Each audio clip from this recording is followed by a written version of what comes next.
Today we begin with a new volume. It is the Sutta Discovery Volume 42. The theme is impermanence and diligence. It's a very simple volume. It's a good place for beginners if you think you want some simple teachings. But remember, the simple teachings are very often the most salient teachings. They reflect the power, the beauty, and the efficacy of the Buddha's teachings. The first sutta in this collection is A5.48, sutta number 48 in the book of Fives in the Anguttara. And the title is Alabaniya Thana Sutta. Alabaniya, that which cannot be obtained, unattainable. Thana means, in this case here, it means something like states, thing, situation. And sutta, of course, means teaching, thread, discourse. The discourse on the unattainable states. The theme here are the 5 kinds of realities that we must all face, or what I call the 5 Ds. You have heard of the 3 Ds or 4 Ds, disease, decay, death.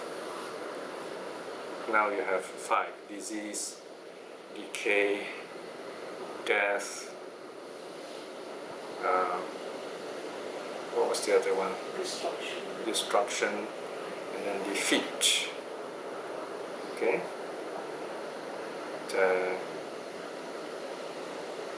Disease, decay, death, destruction, defeat. Now I put on to D so it's to remember that the last one actually is failure, but failure and defeat are kind of very close.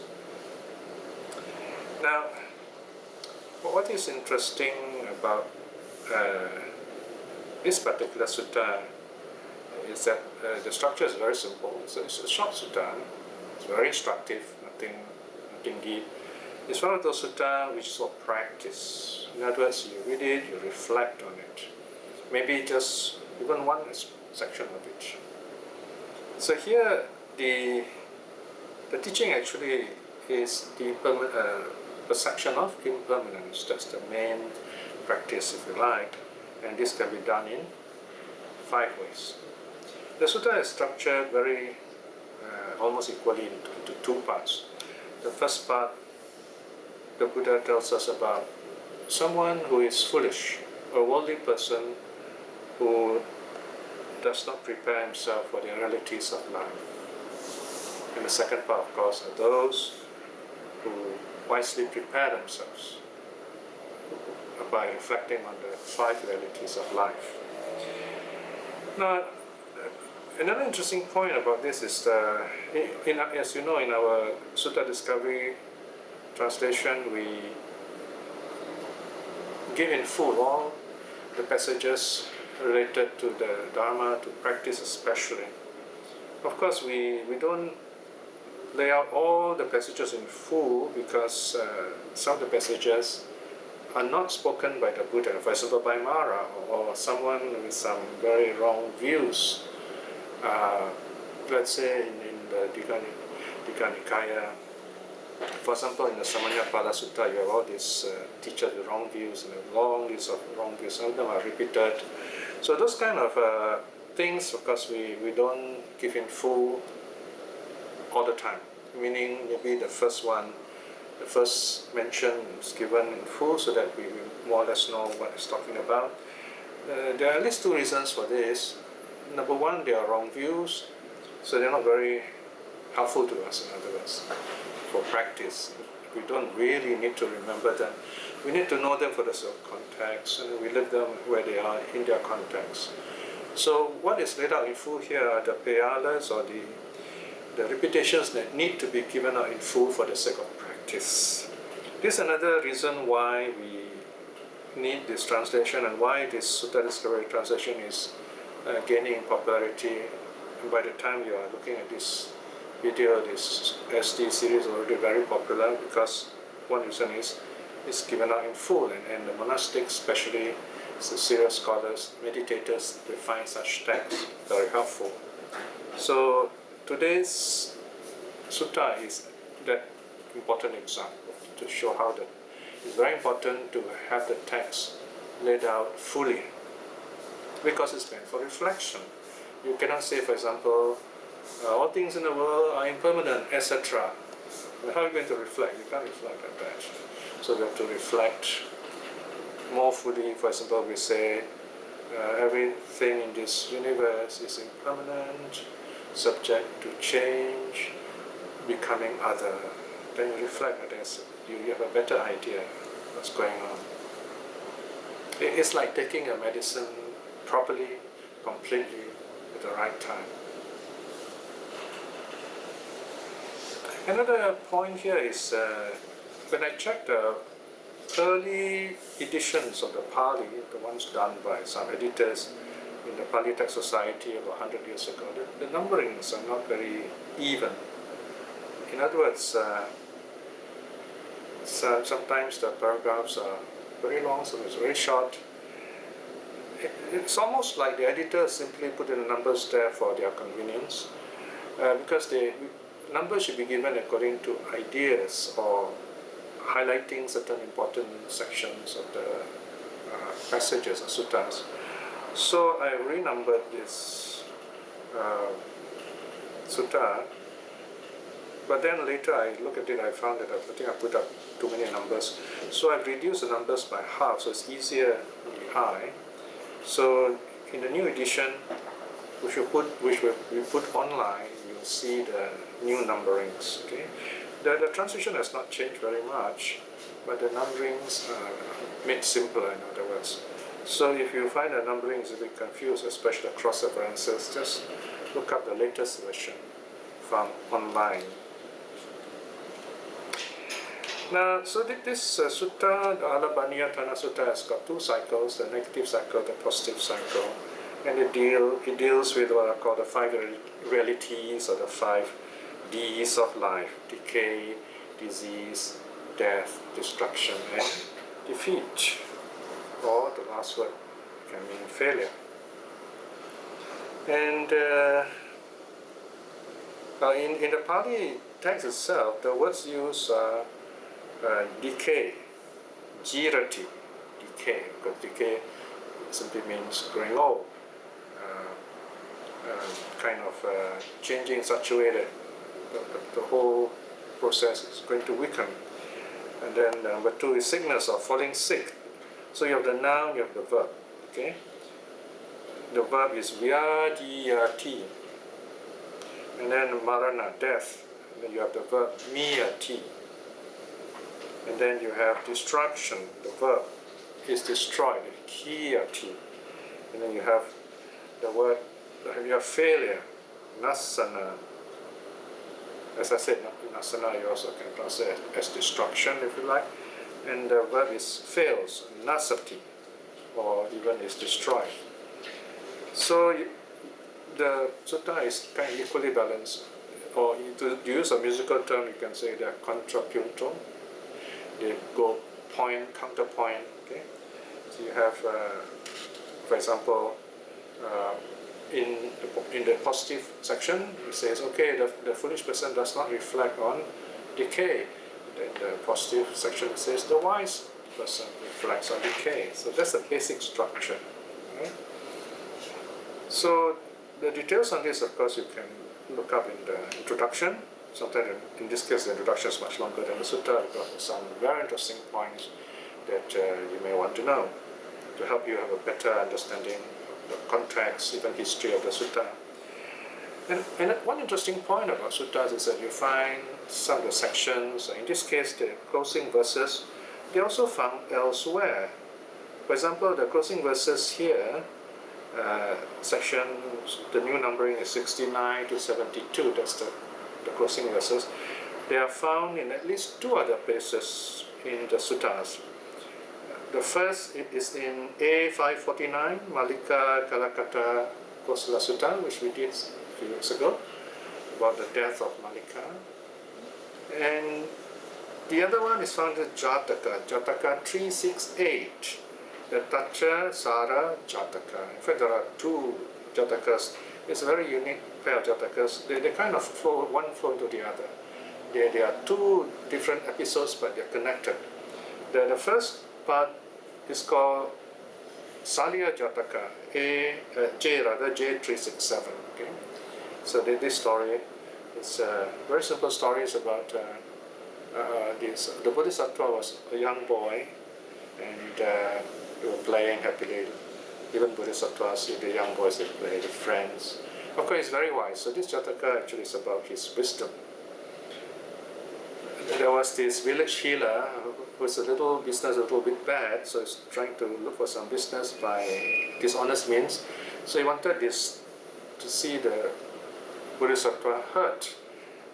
According to the story, there was a snake in a banyan tree near which these children, the Bodhisattva and his friends, are playing. So this healer lied to the Bodhisattva and said that there is a minor bird sleeping in the in the fork of the tree. So the Western translation of the Jataka, I think they translated the word wrongly. They translated it as a hedgehog. I'm not sure if India has any hedgehogs. But anyway, the minor bird certainly exists in India and also locally in Singapore. So the healer lies to the Bodhisattva and says, well, there's this minor bird sleeping all curled up in the fork of the tree, of the banyan tree. Why don't you go and catch it? And actually, there's a snake, there's a poisonous snake. So this healer thought that if this young boy, the Bodhisattva, got hurt, he could heal this boy. But the Bodhisattva, even as a young boy, is very wise. So he doesn't kind of just blindly put his hand where he can't see anything. So he carefully looks at it and he sees it's a snake. So he carefully, gently touches it and he feels it's a snake. So the story goes that he at once catches the snake by the head and then flings it at the healer. And the snake, being frightened, bit the healer and the healer died. So this is the first part of the story, to show how wise the Bodhisattva is. Now in the second part, he was taken before the king because he threw a snake at this doctor and the doctor died. So according to this ancient story, even the ancient times there is justice, so it was brought before the king, and the king had to decide who's right, who's wrong. And so the second story, the Tachasara Jataka, shows how the Bodhisattva explained what really happened, the truth in this case, of course. And he was not only released but also praised for his wisdom. In fact, you find this holding the snake by the neck, of course, a very famous figure, which is also found in the parable of the water snake, right? So you can look up details in that Majjhima Nikaya Sutta on the parable of the water snake. So this second Jataka, J368, also has the same closing verses, which are very beautiful. We'll come to them in due time in today's study. Okay?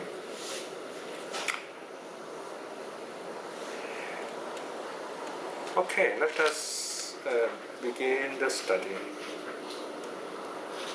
Page 5. The translation begins on page 5. Bhikshus, there are these five states unattainable by a recluse, or a Brahmin, or a Deva, or Mara, or Brahma, or anyone in the world, right? So basically, if you exist, these are five things you can never attain. In other words, something you wish for but it won't happen. What are the five? May what is subject to decay not decay. This is a state unattainable by a recluse or a Brahmin or a Deva or a Mara or Brahma or anyone in the world. Right? So this is the first fact. You cannot stop something which is of the nature to decay from decaying. evil decay. Nature of things. Point 2. May what is subject to sickness not fall sick. This is a state unattainable by a recluse or a Brahmin, or a Deva, or Mara, or Brahma, or anyone in the world. May what is subject to death not die. This is a state unattainable by a recluse, or a Brahmin, or a Deva, or a Brahma, or anyone in the world. Notice, what is subject to death does not die. So, don't try saying, maybe not die. I give you eternal life. These are all false teachings, right? We don't even know what it is. It's wishful thinking at best. So when we get so excited about it, and we have to erect all kind of barriers and walls so that people don't knock down such falsehood, don't expose this kind of wrong view, which are very harmful, and dangerous. Number 4, may what is subject to destruction not be destroyed. This is a state unattainable by a recluse or a Brahmin or a Deva or Mara or Brahma or anyone in the world. May what is subject to failure not fail. This is a state unattainable by a recluse or a Brahmin or a Deva or Mara or Brahma or anyone in the world. Notice, anyone in the world, human or divine, right? Heaven and earth. That's the nature of things. Whatever exists must exist in these 5 ways. These 5 things cannot be avoided. Okay, that is the thesis. Okay, actually, the 3 parts in the sutta, if you want to be really technical about it. So that's the thesis, the main idea. Right? And then the second main part is the untutored worldling, a foolish person who does not reflect on this. Then the wise person who does reflect. Right? And then what are the benefits, if you like? The benefit is quite simple. If you do not reflect on it, then the suffering will really hit you hard. Whereas if you reflect on it, then you will know, well, that's the nature of life. So you're better prepared to face life. Let's look at the first part. Section 1 on decay. Not reflecting on it, we suffer. Pictures. For an untutored worldling, what is subject to decay decays or grows old. Here decay also means not just growing old, it means it's not going to work very well. Right? I mean, just like look at ourselves. When we grow old, parts of our body start to decay. Our vision is not so good.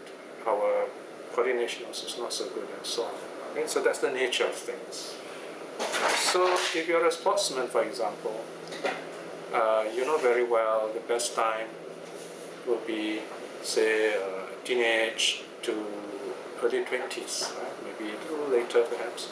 And that's the best time that you can be a really good sportsman. But beyond that, you find, no matter how good you are, there are upcoming younger athletes who might be better than you. So that's the nature of things. We can't prevent that, in other words. Of course, in sportsmanship, we say to accept the real situation with grace. Right? So, in other words, this is it's the nature of things. You can't change it. So we have to accept it. And in the practice of the 4 Brahma Viharas, we call this gladness, rejoicing in the success and goodness of others. And so we are also happy in that way, although others are better than us. And yet we are happy. That's the one quality we cannot measure. When what is subject to decay decays, or does decay, he does not reflect us. I'm not the only one who, subject to decay, decays.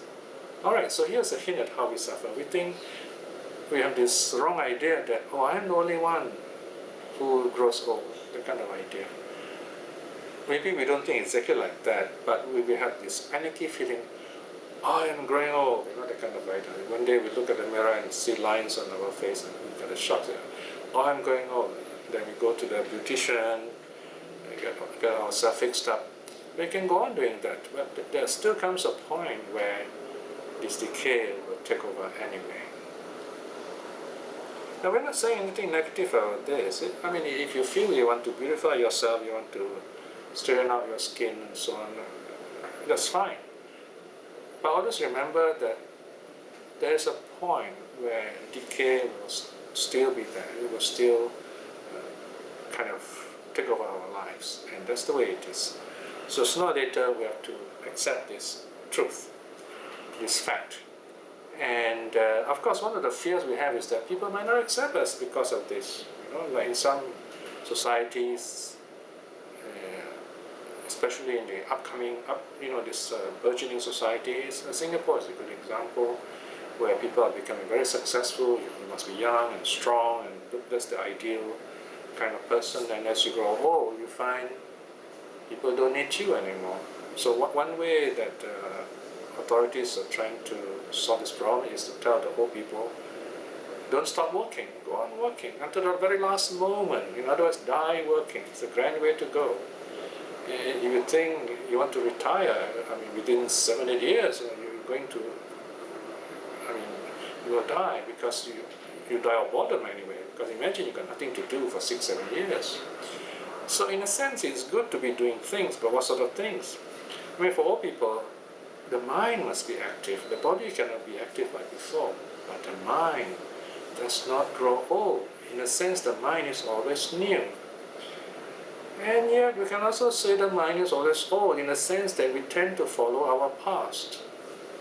So, we need to cultivate the mind.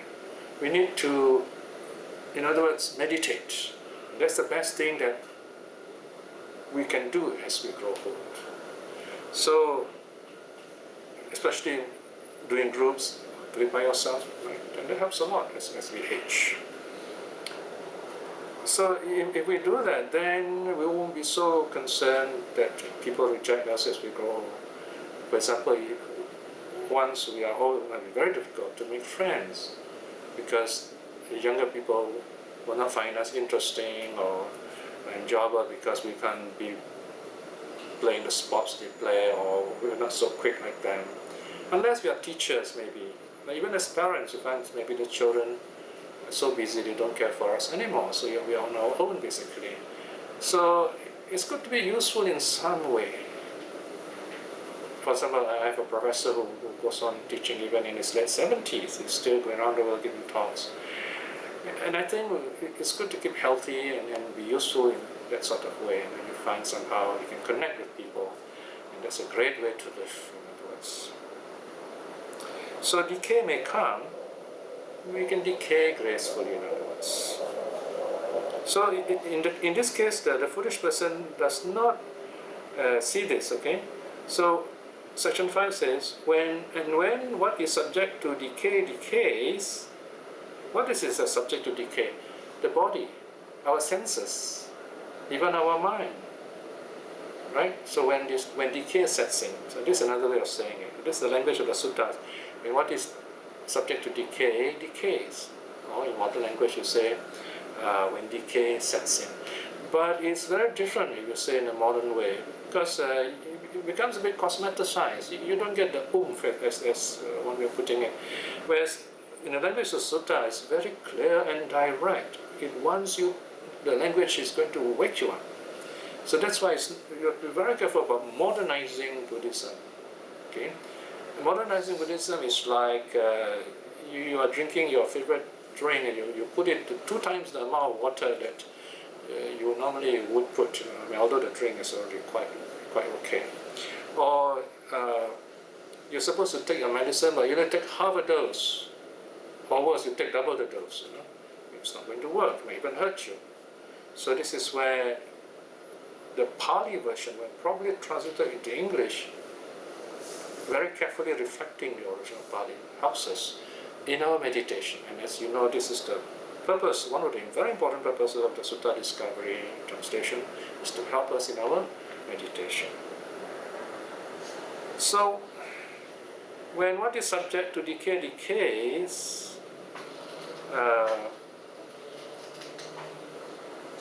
if I were to sorrow, be stressed, mourn, beat my breast or lament, I would only fall into confusion Yeah, Sorry? missed out one line. Line number 5. Yeah, okay, let me just read that again. And when what is subject to decay decays, if I were to sorrow, be stressed, mourn, beat my breast, or lament, I would only fall into confusion. I would have no appetite for food too. My body would discolor or turn ugly too. I would not be able to get any work done too. My enemies would rejoice. My friends would be saddened. So when what is subject to decay decays, he sorrows, feels stress, laments, beats his breast, weeps, falls into confusion. This pictures is called an untutored whirling, pierced by the venomous dart of sorrow, the poisonous arrow of pain, who only torments himself, right? So this is you bring suffering upon yourself. So here, notice what the sutta says. It says, this person does not reflect in this way, right? In other words, in this section alone, you find there are two parts. The foolish person, he does not do this. So conversely, the wise person would do this. He does not reflect the true nature of decay. So as a result, he suffers. Now notice here that I'm spending extra time in the very first section because everything else repeats itself. The structure repeats itself. It's like a template. And the other 4 qualities are presented in a similar way. Now look at it. The reflection says, if I were to sorrow, if I were to feel bad about this, about my body decaying, for example, then I will be confused. I'll be upset, confused, stressed. And I'll lose my appetite for food. And notice this is a very simple statement here. The Buddha didn't say you're not going to get enlightened. He says you will lose appetite for food. You know, you're going to affect your health. My body would discolor. I mean, here the word color has to do with beauty. So if you worry about yourself in that way, it only worsens your looks. You're going to look even more unpresentable, more ugly. Then I would not be able to do my work because people are so worried, they're disheartened, they can't work. So this is called stress, right? And then there's a social aspect of it. My enemies will rejoice, right? So it's a reflection. People don't like me and say, oh, look at him, how ugly he is. And then my friends will be saddened. Notice here, the Buddha is talking about true friends, because true friends accept you as you are. They see you gradually growing old, and they accept that. But they do not want to see you unhappy. Enemies will rejoice if you're unhappy. Right? But here, your friends will be saddened if you are unhappy. Right? You don't bother about your looks. They accept you as you are. Of course, there might be those who don't accept us because we don't look presentable. That's fine. They're not true friends anyway. So we don't have to bother about them. That's another kind of different kind of problem, in other words. Okay? That's external problem. Here, the Buddha is dealing with internal problems, how we view ourselves. So, if we don't accept decay and we are upset with it, it's not very helpful. Right? So that is the first reflection. The second reflection, disease. This is section 9 in the new numbering. Furthermore, bhikshus, for an untutored worldling, what is subject to sickness falls sick. Right? I mean, whether you believe it or not, whether you're Buddhist or not, whether human or not, human or divine, or animal, or otherwise, sickness will still come upon us. When what is subject to sickness does fall sick, he does not reflect us, right? What is subject to sickness? Our body is subject to sickness. So he does not reflect us. I am not the only one subject to sickness who falls sick. For as long as there are the coming and going, arising and dying and rising, or passing away and rebirth of beings, for all these beings, what is subject to sickness falls sick. Right? So here you see, that's the way the world is. There is in the world coming and going. Coming and going here means actions that we do, our karma. Our karma affects us. And then there is the what's called arising of beings. We become what we do. We are reborn, coming back to these old habits, if you like. So this line also is found in the first reflection just now, right? So I didn't mention it early on, so I'm mentioning it now. So as long as this world exists, this world of karma and rebirth exists, sickness will be there. We will fall sick. And when what is subject to sickness falls sick, if I were to sorrow, be stressed, mourn, beat my breast, or lament, I would only fall into confusion. I would have no appetite for food too. My body would discolor or turn ugly too. I would not be able to get any work done too. My enemies would rejoice. My friends would be saddened. So when what is subject to sickness falls sick, he sorrows, feels stress, mourns, beats his breast, laments, falls into confusion. This bhikshus is called an untutored worldling pierced by the venomous dart of sorrow, who only torments himself. Right? So if we don't accept this reality that we do fall sick, we're just torturing ourselves. So it's good to prepare ourselves early for this kind of understanding. If you meet someone who has this kind of idea, he had never been tutored in the Dharma, it can be very difficult to help this person. It takes a lot of patience and loving kindness and compassion to help such people see reality. So it's good to know this early, then you're better prepared, in other words. Now the third reflection is death. Furthermore, bhikshus, for an untutored worldling, what is subject to death dies. When what is subject to death does die, it does not reflect thus. I'm not the only one who, subject to death, dies. For as long as there are the coming and going, arising, dying and arising of beings, for all these beings, what is subject to death dies. And when what is subject to death dies, if I were to sorrow, be stressed, mourn, beat my breast, or lament, I would only fall into confusion. I would have no appetite for food too. My body would discolor or turn ugly too. I would not be able to get any work done too. My enemies would rejoice. My friends would be saddened. So when what is subject to death dies, he sorrows, feels stress, mourns, beats his breast, laments, falls into confusion. This bhikshus is called an untutored worldling pierced by the venomous dart of sorrow, who only torments himself. So, when death comes, we have to reflect on it. Then the fourth D, destruction.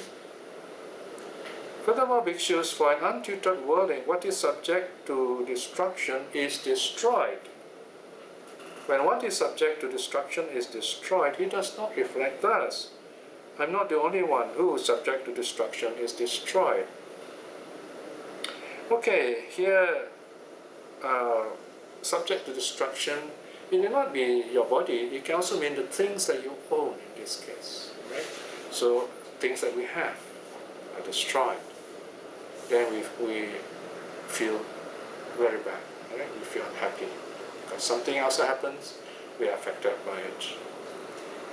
And you find a lot of people who have a lot of things suffer that way. For example, you have a lot of money, and suddenly the market falls, and then we lose a lot of money, and then we suffer a lot. You find when the stock market collapses, some people kill themselves. That's very silly, because that means they place money as being more than themselves. I have friends who studied Dharma and they've lost a lot of money. Of course, I feel sad for them, but I'm amazed when they tell me, they say, I've lost a lot of money during the recent market collapse of the money market. But I'm happy I've learned Dharma. So I know I've lost all that money, but I still have my life and I can work, I have my family, I have people I love, people I care for, they're always there for me. And that's really good to hear. Because in times of difficulties like this is when our goodness is brought out. And we tend to forget this, especially in a rich country like Singapore, where we measure people by their wealth, their status, their looks, their power, their charisma, even their holiness. And then when we do that, we forget that people are only what or how we see them. And one day we discover that they are not as rich, as clever, as important, as powerful, as holy as we think they are. Then we get upset. We might even give up Buddhism, or we have some wrong views. But who's the confused person here, right? We have not really studied the suttas. We only have listened to worldly teachings and wrong views. Because the suttas tell us, the Buddha, when it was going to pass away, says, be your own refuge. Be an island unto yourself. That means meditate. When you meditate, you are like a safe island with all the waters of defilement around you, but you are safe. And if you're an island, you can help others who are drowning in suffering. So, in other words, rely on yourself. Study the Dhamma directly from the suttas, not the wrong views of others. And when you understand the suttas better, then you can identify wisdom in others, when they're saying the right things, when they're saying the wrong things. And that's a wonderful way to live. So when things that you have are destroyed, when the world does not appear as you expected it to be, you're still calm, you're safe, you know what to do next. You are also beneficial to others. You inspire others to the right path, to happiness. So that is about destruction. And then, of course, the last one is failure. Although the last D is defeat, that's just to help us remember, but the actual, the translation is failure. And the reflection goes like this. Furthermore, bhikshus, for an untutored worldling, what is subject to failure fails. Notice again here, it's not just our body. Our body can fail in some way. For example, we are sportsmen and then we fail in getting to better our time and so on. Or rather here refers to things that we have. We not work the way we want it. Or it can refer to more subjective things like if you're politicians, your power, or if you're a scholar, your fame or your learning, maybe an idea or theory or paper you put forward, someone prove you wrong. But that's the way scholarship is. People argue, point and counterpoint against each other. So you don't get upset. Right? Indeed, a professional scholar will kind of intelligently listen and discuss when other scholars kind of contradict them. And that's how they build up their understanding of a subject.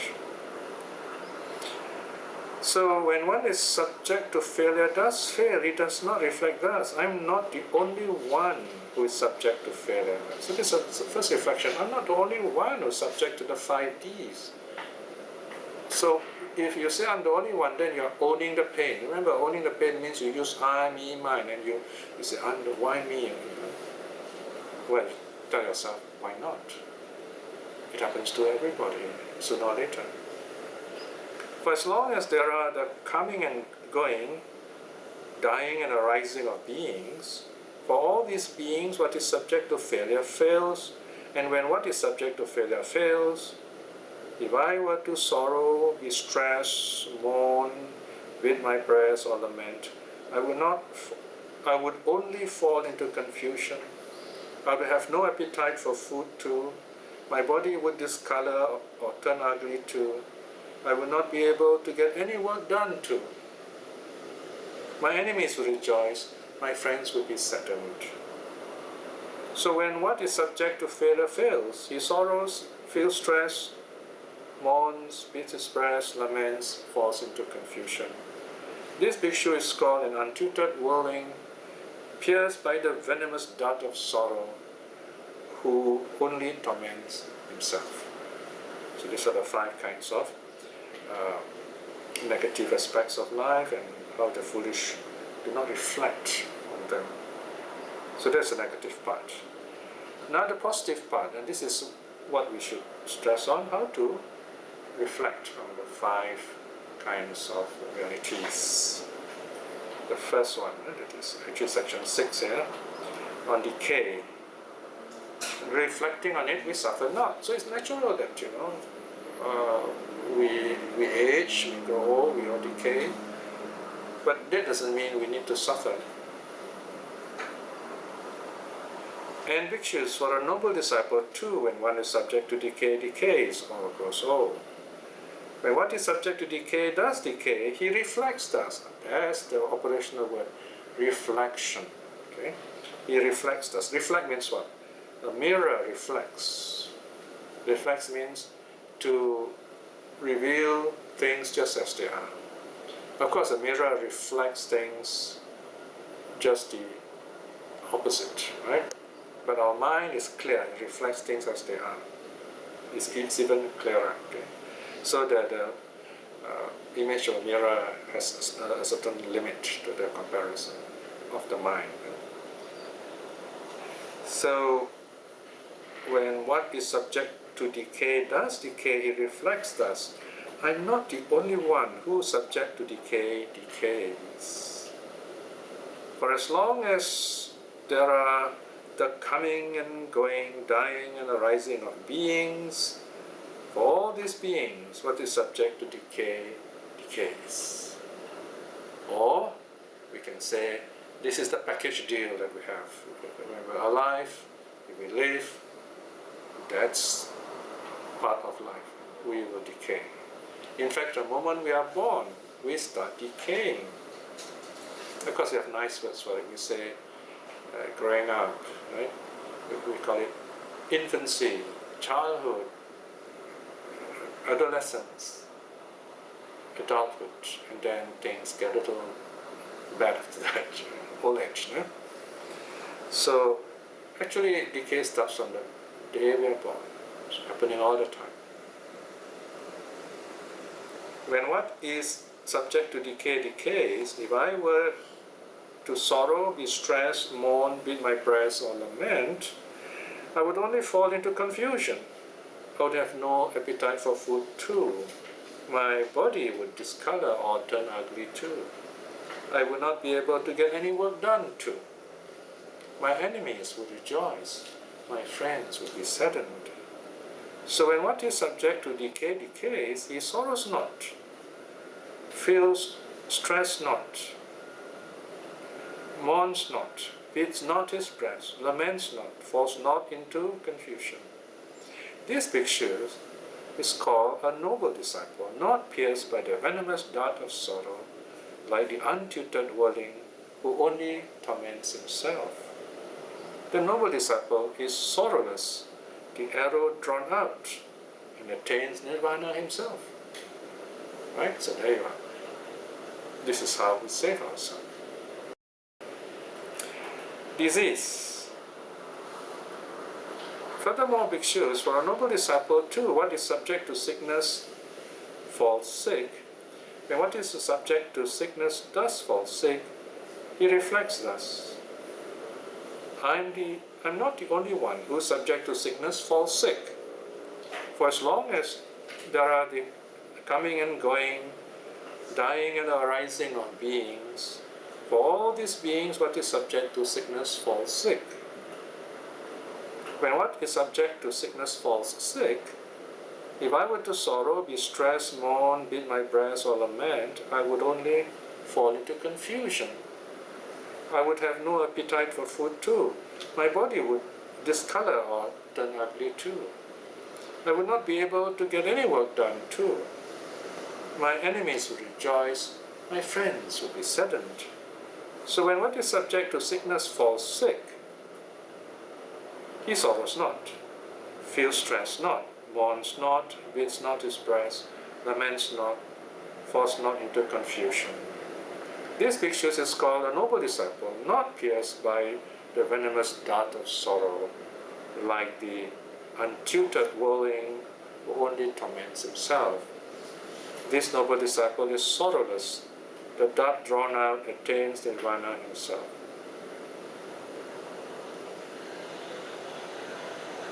So there you are, reflection on disease. The first is reflection on decay. The second one is reflection on disease. Now death. So here again, we've got to add the line. And pictures for a noble disciple too, what is subject to death dies. When one is subject to death does die, he reflects thus: I'm not the only one who is subject to death dies. For as long as there are the coming and going, dying and arising of beings, for all these beings, what is subject to death dies. And when what is subject to death dies, if I were to sorrow, be stressed, mourn, beat my breast, or lament, I would only fall into confusion. I would have no appetite for food too. My body would discolor or turn ugly too. I would not be able to get any work done too. My enemies would rejoice, my friends would be saddened. So in what is subject to death dies, he sorrows not, feels stress not, mourns not, beats not his breast, laments not, falls not into confusion. That is very important to remember here. You find a lot of Buddhists, they read all this nice stuff and they quote these teachings, but the reality is they've not internalized it. So when death does come, you find that there's still sorrow. So it's very important to remember this and then to practice it, so to speak, to really respond in the correct way as we have reflected. So someone who is not traumatized, affected by death in this way, the Buddha says, this is the noble disciple. The noble disciple is sorrowless. The dart drawn out attains nirvana himself. Then we come to number 4, right? The fourth of the positive reflection, destruction. Furthermore, bhikshus, for a noble disciple too, what is subject to destruction is destroyed. And what is subject to destruction is destroyed. He reflects thus. This is when something precious you have is broken or even lost, if you like. I'm not the only one who is subject to destruction, is destroyed. For as long as there are the coming and going, dying and arising of beings, for all these beings, what is subject to destruction is destroyed. And when what is subject to destruction is destroyed, but if I were to sorrow, be stressed, mourn, beat my breast, or lament, I would not only fall into confusion, I would have no appetite for food too, but my body would discolor, turn ugly too. I would not be able to get any work done. My enemies would rejoice, my friends would be saddened. So when what is subject to destruction is destroyed, he sorrows not, feels stress not, mourns not, beats not his breast, laments not, falls not into confusion. And this is the kind of person who's called a truly noble disciple, not pierced by the venomous dart of sorrow, by the untutored worldling who only torments himself. The noble disciple is sorrowless, the dart drawn out, and attains nirvana himself. Now, the fourth and fifth reflection, death and destruction, is very interesting because we have to read this very carefully, because the sutta says that when death comes, he would not be troubled, right? And so someone intelligent kid may say, oh, if someone is dead, how can he be troubled anymore, right? So here, of course, we are talking about the prospect of death. When you reflect, you say, oh dear, I'm going to die, right? And then the moment of dying comes, so this person's panicking, and that's not going to be very helpful. Or someone he loves dies. So that's why it's meant here. So you have to look that way, right? And same thing with destruction. Well, we could interpret destruction here as referring to a kind of untimely death, if you like. That's one possible explanation. And destruction, of course, can also mean the loss or destruction of things that we have or qualities that we have, right? So you have to broaden the meaning here to cover various kinds of difficulties we face. Now, the last reflection, the positive way, is on failure. Furthermore, bhikshus, for a noble disciple too, when what is subject to failure fails, when what is subject to failure does fail, he reflects thus: I'm not the only one who is subject to failure fails. For as long as there are the coming and going, passing away, dying and arising of beings, for all these beings, what is subject to failure fails. When what is subject to failure fails, if I were to sorrow, distress, moan, beat my breast, or lament, I would only fall into confusion. I would have no appetite for food too. My body would discolor or turn ugly too. I would not be able to get any work done too. My enemies would rejoice, my friends would be saddened. So when what is subject to failure fails, he sorrows not, feels stress not, mourns not, beats not his breast, laments not, falls not into confusion. This bhikshu is called a noble disciple, not pierced by the venomous dart of sorrow, like the untutored worldling who only torments himself. These bhikshus are the 5 states. Oh, there's one more line I will start. The noble disciple is sorrowless, the dart drawn out, attains nirvana himself. And then, conclusion to the prose section. These bhikshus are the 5 states, unattainable by the recluse, or a Brahmin, or a Deva, or Mara, or Brahma, or anyone in the world. So these are the 5 realities. You cannot prevent them. No one can prevent them. And you reflect on them in that way, you will be happy. Then the sutta closes with a verse. Neither by grieving nor by weeping, nor does he gain any benefit here, not even a little. Knowing him to be grieving and suffering, enemies become delighted. Right? So here, these 5 Ds can occur for us, but we got to accept the situation very calmly, professionally, if you like. Professionally in the whole sense, meaning you profess the Dharma, you have faith in the truth, you are happy because you know the truth, so you don't mourn. You look at this situation and you reflect. But he who is wise when facing misfortunes is unshaken, knowing how to analyze himself. In other words, know how to reflect on the problems. His enemies are afflicted, seeing his face of old untroubled, or seeing his face of old unaffected. Right? So whether too thick or thin, whether you are rich or poor, you continue working, you don't give up.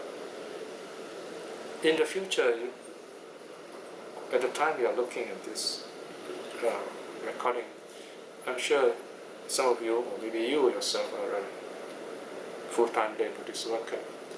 You find that sometimes people may have difficulty accepting you.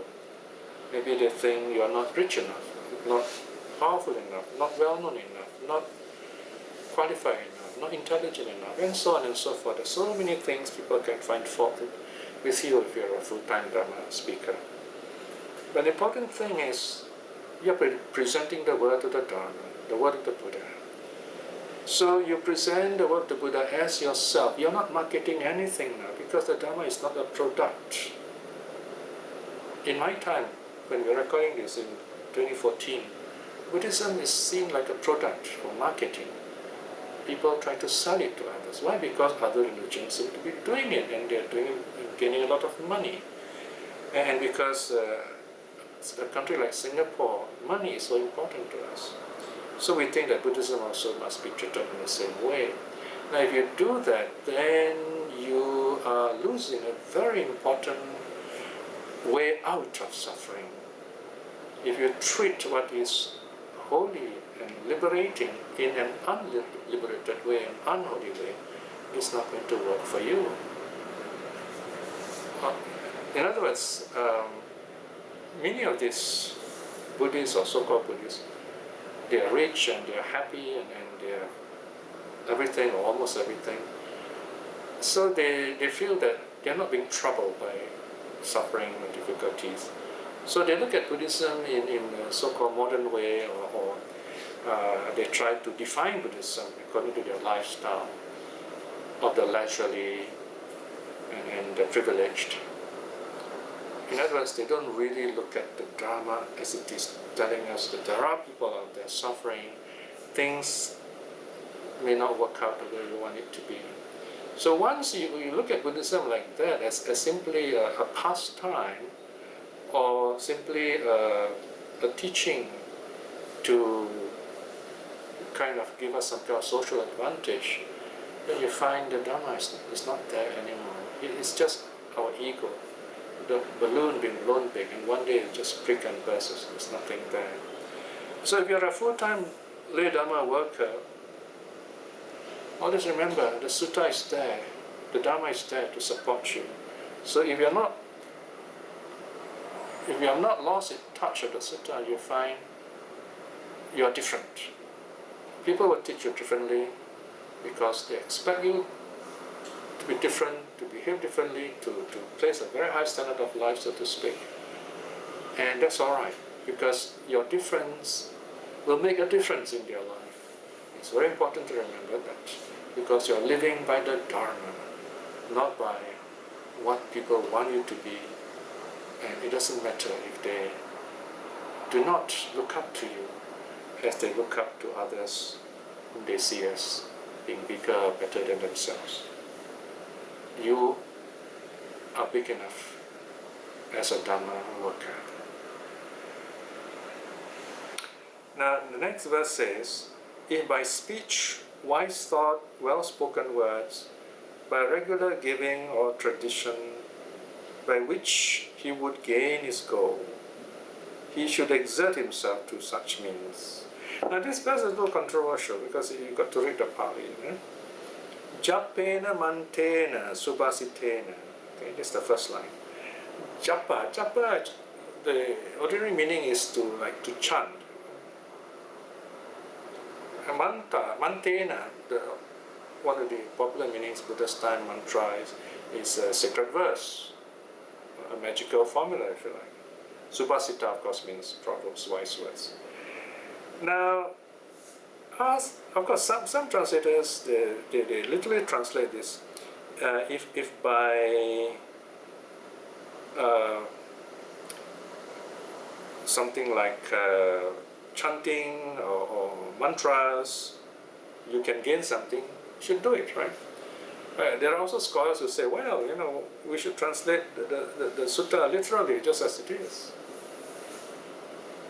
Occasionally, this may be the right thing to say, but if you look at the way the suttas are presented, remember the Buddha is trying to reach out to those people, and the Buddha has often spoken against the mantras, especially the Vedic mantras, magical mantras. And you find there are many suttas which are against such ideas of using magical ways of solving a problem. So it's clear that here the Buddha is using this word but giving it a new meaning. It is a very common method the Buddha uses in teaching the Dharma. So that is why I've translated it in that way. So instead of saying japa, meaning like muttering or chanting, the mantra also means wise counsel. It's something we sometimes forget the meaning of it. So I've translated the first line as if by speech, wise thought, well-spoken word, by regular giving or tradition, right? Good tradition it is, by which we can gain our goal. Right? So this is talking on a social level, worldly level, right? We have some very good Asian traditions, for example, being friendly to your neighbors. We are losing that very fast because of modernization. But we've got to bring that back. Be friendly with people around us. You see not much of this in a busy train, for example. And yet, if you carefully look, there are also good and kind people out there. So you want to cultivate more of this, being aware of others, being responsive to others. This kind of good local traditions, if you like. And then the last verse says, and this is very important to remember as a closing verse. If he should know not to be attained is this goal by me, nor by any other, then ungrieving he should bear it thus. What shall I do now with resolve?